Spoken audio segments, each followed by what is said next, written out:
Bulletin news with Marcus Jefferson. News you can use. Bulletin news. Bulletin news. Bulletin. Hello, welcome to the Michigan Bulletin News. My name is Marcus Jefferson, your host, and I'm also the publisher of the Michigan Bulletin newspaper. And today we have one of our community leaders that specializes with young mothers and mothers in general, and a lot of prenatal stuff as well. Today we have Domonique Brace with us. And Domonique, I've read and seen stories pertaining to rich black women like Serena Williams and Janet Jackson still having the same issues of any woman coming into the center. How much of that do you think is the institutions that they're in? For some reason, the medical field and the doctors and the nurses, somehow they think that black people can endure pain more than other people and all kind of craziness. Yeah. And, you know, that kind of stuff leads to death. It does. It's not just a complication, right? Death is not a complication. Systemic racism is at the root of why black and brown bodies are under attack. And so what we found is, like what you just said, money, class doesn't change the color of someone's skin. So Serena Williams at the end of the day is still a black woman. Beyonce is still a black woman. Janet Jackson is a black woman. Allison Felix, Olympic star, she's a black woman. And so when those black women say, oh, I'm feeling woozy, I'm feeling lightheaded, or I'm feeling different in my body. Don't dismiss it. They are dismissed, though, and it's because black women have not had autonomy over their bodies for many years, right? So even back to when the gynecological exams were created by the father of this, Marion, I believe Sims is his name, not Sims, but he what we now know as the modern day pap smear was created because of black and brown women. So he tested on black and brown women. Their names are Betty, Anarka, and one other, the name is skipping me now, but those women are at the forefront of this work because he tested on black and brown bodies in order to get the exams that we have today and have, you know, the duck lips and things of that nature. So it sounds like he experimented on black and brown bodies. And they took down his statue in the last 3 to 4 years.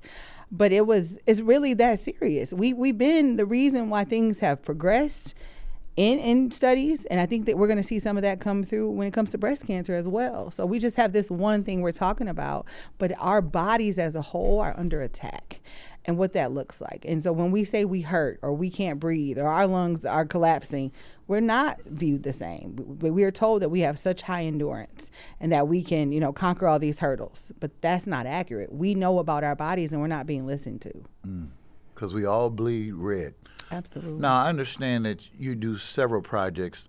A couple of weeks ago, you did something that I saw the pictures and it touched my heart. Tell us about the event that you had in the Cadillac Room. Yeah. Pertaining to, what was it, like a pre-baby shower? So what the event is called is a community baby shower. And I started my business in the pandemic in 2020. And the training that I took was to become a postpartum doula. That time in our lives. Hold on. A postpartum doula? Yeah. Is that like a midwife? What I'm saying is my vocabulary is pretty deep, but doula is one word I had not heard. So a doula is like a companion person to a pregnant person. And so our job is to walk alongside them and lift them up. We don't work for a medical system. We work for our clients. And so... Oh, that's a novel thing. It is, right? Like I don't work for them. I work for the person that's hiring me to debunk or demystify policy and procedure so we get the best outcomes. And so you have birth doulas who walk alongside you as you conceive and that you are going to prepare your body to have labor. And then you have a postpartum doula. So we call it the 4th trimester. And that means that after you have had your baby, your bundle of joy is here, and you have the biggest decrease in hormones that you've ever experienced in your life. You have someone like me that can walk alongside you in that journey so that you are well, that you're nourished, that your house is clean, that you can clear the fog of light sleep, that your family is resourced, that the partner, the dad, that he is resourced, that we have the best childbirth education in the home and infant care, A postpartum doula can do so many amazing things, and we do so many amazing things. So to answer your question about this community baby shower, my passion has always been postpartum. And so my partner, who's not here today, Sade, we founded Northstar Birthing Services, and she is a birth doula. So typically when clients book with us, they get 2 doulas. They get a birth doula and a postpartum doula to walk with them in this journey. And so in that project, what I realized is that we have a class issue, right? So this service should not only be available to Black and brown people, but it also should be available to people that receive Medicaid and services of that nature. And what we were being told is that, well, that looks like that's for rich women. That's not just for rich women. So the purpose of the community baby shower, number one, is to educate the general public on what a doula is and what services that we provide. Okay. So when they come to the community baby shower, it is a magnificent shower full of so many resources. We have a mini maternity session where they can get photographed. We have a full dessert bar. We're resourced with our vendors. We have specialty vendors like pelvic floor therapy, massage therapy, mental health, lots of mental health resources. On top of all the baby essential needs that are now between $9,000 and $12,000 for 1 year of raising a child in this country, we have diapers and wipes and, all the things that we know come with child rearing. They get to register for a good brand new 3 items. And then we have this other place called Baby Cafe, and it's where all the donations go of the free items. So they can shop Baby Cafe for free, and they also get to check out with these brand new items. And then every person leaves with diapers and wipes. But our number one wish is that when they leave that facility, they know what a doula is. And if they want one, they can get plugged in right there that day in the building. And so we poll them afterwards to get the data. But this shower has a full meal. It normally has entertainment. Sometimes I've had a black ballerina. I've had a mascot. Because if you don't get a shower because your situation and circumstances don't allow that, on that day you will be celebrated. And on that day you will be cherished. And on that day you will be uplifted. And when you leave, it will feel like you had a baby shower, even though it's in the midst of 50 to 60 other women. Yeah, because I saw some of the pictures of all that stuff being loaded into people's cars. And I said, oh, that's a hookup. Because people don't realize, you got diapers, car seats, bathtubs, clothes. There's so much that a child needs when they come into this world. And for you to provide those services, it's a wonderful thing. Well, thank you. It takes a village. I am a part of the Junior League of Lansing, and they taught me a lot about organized volunteerism. And so it's not enough to say, hey, come on, shoot in the gym, come do it. You have to organize and resource your volunteers. So we typically work with 50 to 60 volunteers on top of just our little staff, me, myself, usually an intern that we hire every year. But it's a family affair. I sometimes nickname it as Black Family Volunteer Day, because that's what we're going to do. Is our Black families are going to help service all these other families, but no one's being compensated. We're all there because we care about our community, and we're putting love into action into the community right there in that building. So for 4 hours, that's what we do, pour a lot of love into people that really need it. Now, I've seen stories about mothers committing suicide, about mothers killing the kids and committing suicides. I don't know what the statistics on postpartum depression is, but a lot of people were acting like it wasn't even real. And to be able to touch those types of people and to be able to offer them the services that you provide, because what I'm saying, anybody can be down, anybody can be depressed. And if you look at what's happening in the world today, it's real easy to get depressed, especially if you go to the gas station. $4.49. Mm-hmm. Oh no, that's for people who have regular unleaded. When you have premium, you're paying serious money. Okay. Ask me how I know. Yeah. We know that PMADs, which is perinatal mood and depressive issues, in postpartum, we know statistically that those numbers lessen when people are serviced. So if they have a postpartum doula, it's less likely that they will encounter that because they already have a companion built into the experience. But if they do, they're resourced. Our number one job as doulas is to be resourced. So I know the best therapist in town, and I can get you connected really soon and really quickly and urgently. And so it's likely that I'd recognize those symptoms, especially being a black woman. And one thing we've learned in this work, her name is Daybell, and I went to a conference, and she said you can learn a lot about walking into a black woman's kitchen. So if she didn't pay the electric bill, the lights won't work. If she got rats and roaches, they're going to run when you turn the lights on. If she doesn't have running water, you're going to know. If she hasn't washed dishes and they're crusty in the sink, you can just take a temperature check right from a black woman's kitchen. And because I'm resourcing that means I'm not going to let this person fall to the wayside. Okay. I'm going to uplift them. So you've got wraparound services on all the different things you just said. We have to. That's our job. If you want to call yourself, I take this very seriously because there is people that are out here getting this training, and I think it's kind of fraudulent. So if you don't want to be resourced, then you don't want to be a doula. Our job is to know what our offerings are in our community and know those people on a first name basis, second name basis. So if I call Leroy and say, Leroy, do you have beds that you can give out through Heavenly Beds? And he says, yes, I have 2 twins, fill out this form. I need to know that in order to help my family. So I'm not doing my job. Now, do you have any other services that you provide in any of your other endeavors? So we do something called placenta prints. So the placenta is organ that helps, bring life into the world with the baby. And so if folks ask me, it kind of looks like an ancestral tree if you really get down to the root of it, if you print it. So I do that with artwork and with painting. So I will gift them a print made out of the placenta. And then I also do a floral scape of one. So if they want it with flowers and organized, and some of them are really beautiful. And then I also can do a keepsake with the cord, umbilical cord, so you can dry it and have it look like a heart, and it's normally like gold leaf. So it's like a little extra bonus to becoming a mom. That's one of the fun things we do. And then if you are like just maybe not your first child, maybe your second child, and you have a cesarean and you just want support. If you wanted your nursery organized, you wanted somebody to come in and make sure that everything looks beautiful and that it's labeled and you can find the little bitty hats and the little bitty gloves, we would do all of that. And then Sade offers childbirth education. So if you want personalized childbirth education on what are the best practices and how to be a resource family, she can provide those services. And then I also have some training in lactation. So I'm what they call an LCE, which is just the beginning, just a snip of the beginning part of lactation. You can go on for hours and hours about lactation, but I'm a big advocate and believer in human milk for human babies, because that's something that we take away. That's how you get that immune system up too. Absolutely. And ancestral, we know that was taken from us. Let's really get to the core of that.